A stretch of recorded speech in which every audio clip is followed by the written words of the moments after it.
Hello, I'm Simon Whistler. You're watching TopTenzNet, and in the video today we're looking at the top 10 most infamous barrier walls throughout history.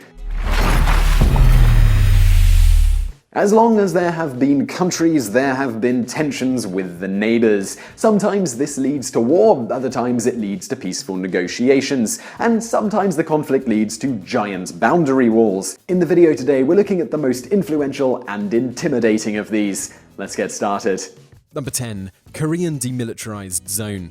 With the 1953 ceasefire that halted the Korean War, both sides agreed to split the peninsula at the front lines. This of course gave us North and South Korea. It was agreed that there would be a roughly 2.5-mile buffer zone between the two, where there would be no military fortifications. It's appropriately called the Demilitarized Zone, and it's currently the most fortified international border in the world. All along each half of the roughly 150-mile line is a constant string of outposts, fortifications, and garrisons protecting against any possible act of hostility. The zone is virtually uninhabited except for two villages, Dasong-dong on the south side and Kajong-dong on the north side. Kajong-dong is the only village in North Korea visible from the south. However, it's clearly just a propaganda village, as all the buildings are nothing more than hollow shells that lack windows and interiors.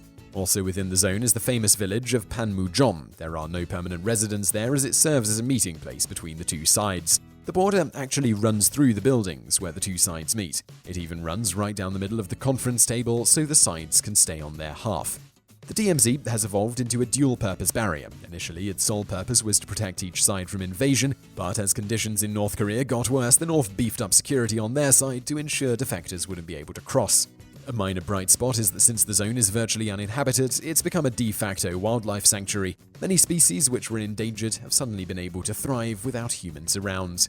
Number 9. Melilla and Cueta border fences. These two cities are Spanish enclaves along the Moroccan coast. It's the only land in Africa fully governed by a European nation, although Morocco has never recognized the independence of these two cities and has formally stated that both belong to them. They've also long been the popular embarkation points for illegal immigrants and smugglers hoping to reach Europe. Due to these factors, formidable fences were built to protect each city. There are two parallel fences spaced about 20 feet apart. Each one is 20 foot high and topped with razor wire.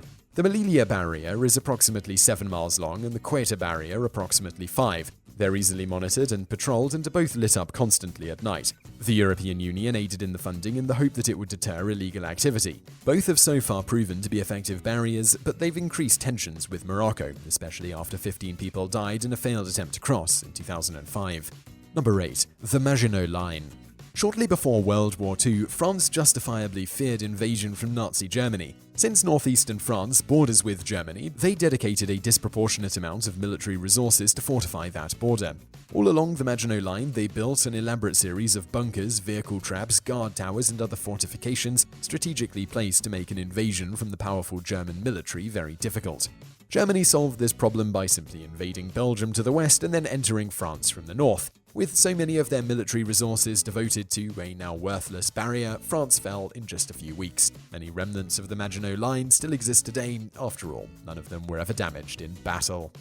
Number 7. The Berlin Wall. The Berlin Wall is perhaps the most famous installment on this list, mainly because it was a literal symbol of the Iron Curtain. Its purpose wasn't to keep its enemies out, but rather to keep its own people in. Built initially in 1961 as a single makeshift wall, it eventually evolved into the behemoth that's most familiar to the public. After World War II, the Allies divided Germany into 4 sections. As the capital and largest city, Berlin was also divided. West Berlin became a democratic enclave surrounded completely by communist East Germany. Between 1945 and 1961, there was no physical boundary between the two sections. West Berlin had been rebuilt into a thriving modern metropolis, while East Berlin was drab and still full of ruins from the war. Fed up with this existence and restrictive nature of the communist government, many East Germans simply walked into West Berlin and established a new life there. East Berlin officials realized this would make their country unsustainable, so they hastily built the wall and posted guards with orders to shoot anyone who crossed.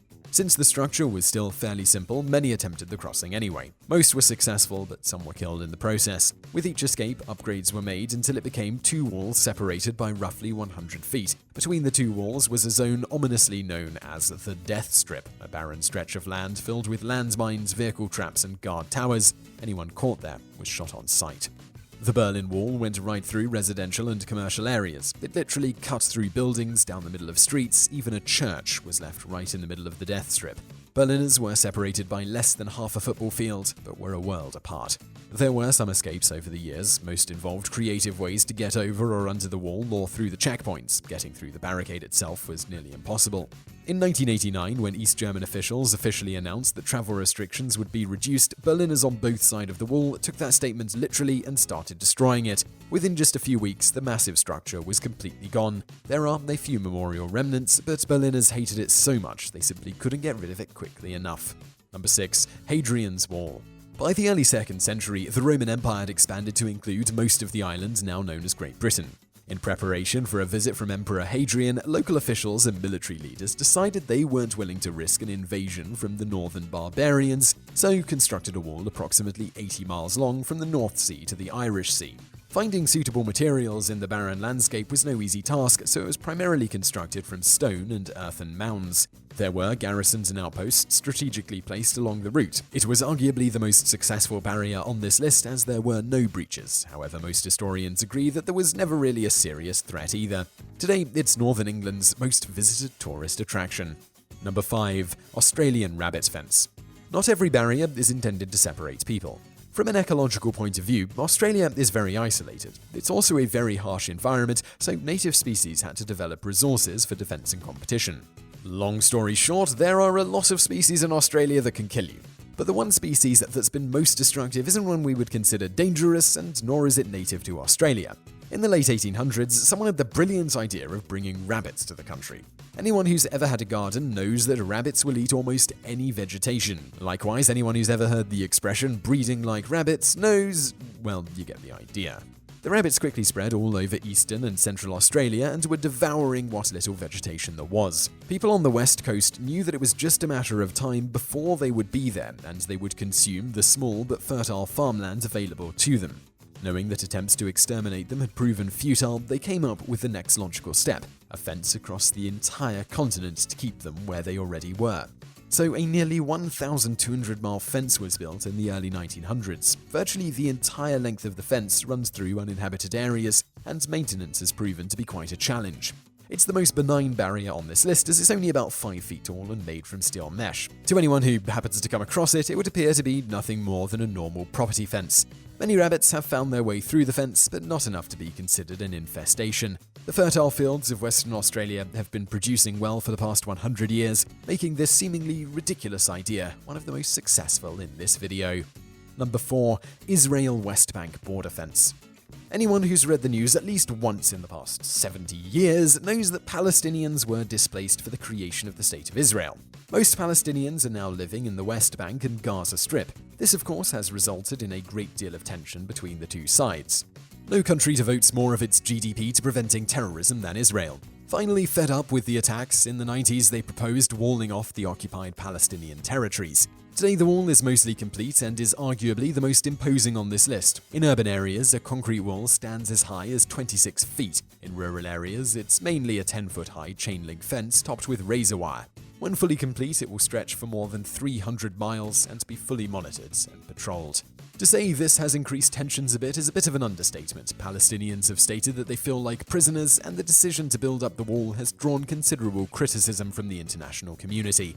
Many have compared it to a new version of the Berlin Wall. In some places, graffiti makes a direct comparison, as you can see in the picture here.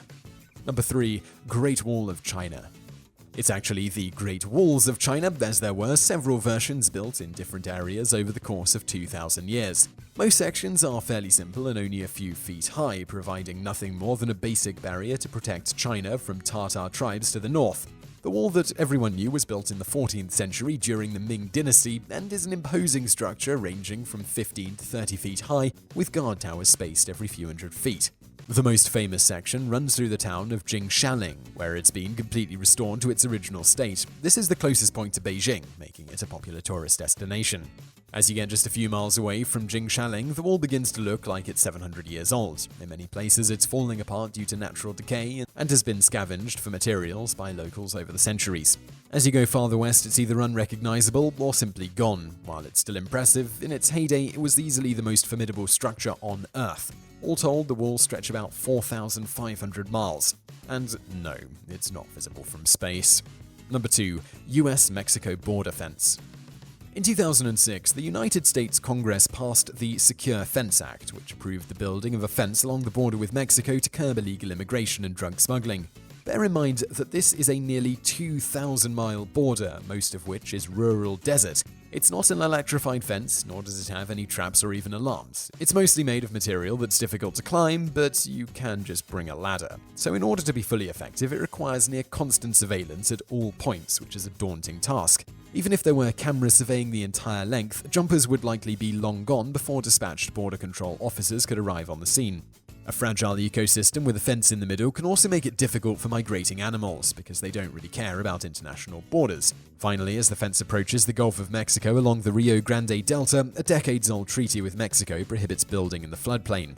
This means that in places the wall is more than a mile from the actual border. This is one of the few urban parts of the border, so the result is a lot of Americans trapped on the wrong side of the fence. Imagine how they feel knowing that they have to cross through a checkpoint to get to the store or visit their neighbors. Many feel the fence is mainly symbolic. Number 1. Inner German border. This was the barrier that separated East Germany from West Germany. Like the Berlin Wall, its purpose was not to keep its enemies out, but its own people in. It was to the Berlin Wall what a semi is to a pickup truck. The people of East Berlin were separated by only 100 feet. The National Border Wall went mostly through rural areas, and as a result, the barrier was over 3 miles wide. It also stretched the entire length of the border, more than 1,000 miles. Very few got across this barrier, both because of its size and the sheer terror involved.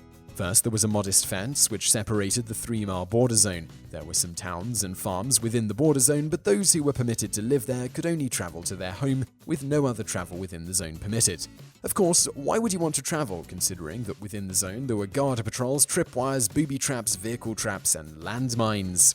If one were to make it through the border zone, they would come to the scariest fence ever built. It was roughly a 12-foot-high steel mesh fence booby-trapped with spring guns, which are cone-shaped bombs loaded with shrapnel. When the fence was touched, it would trigger an explosion and direct the shrapnel at the point of contact. Merely touching the wall would kill you. If you were somehow fortunate enough to get over that wall, there was another death strip similar to the one in Berlin, then another steel mesh fence. All along these fence lines were towers staffed with guards trained to shoot on sight. The final fence was about 100 feet from the actual border, meaning that if you were fortunate enough to get past all of these fortifications, guards could still shoot you before you reached the actual demarcation line.